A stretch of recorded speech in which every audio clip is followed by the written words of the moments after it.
Ngai khule ya pi baro kno ya simenta wat komjo ya pi kno pnia ya de American Swer ka kerteng jonga jong roi bang roi menta ka de shi paralo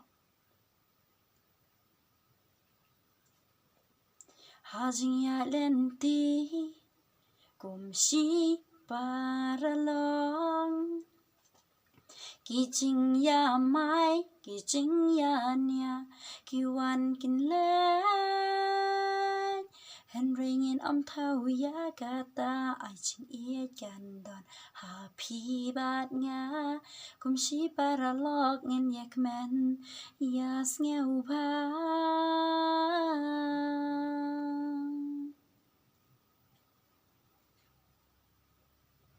Jing men ker hai ring kat bat pi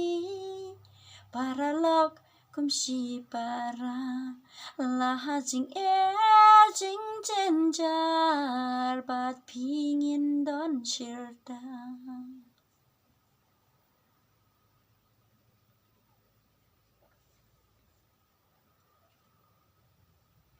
Day tang ma pi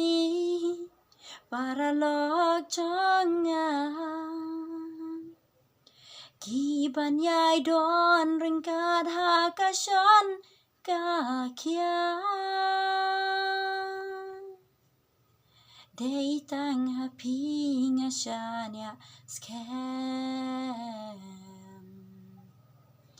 Wala jing sngao si hanga kirbe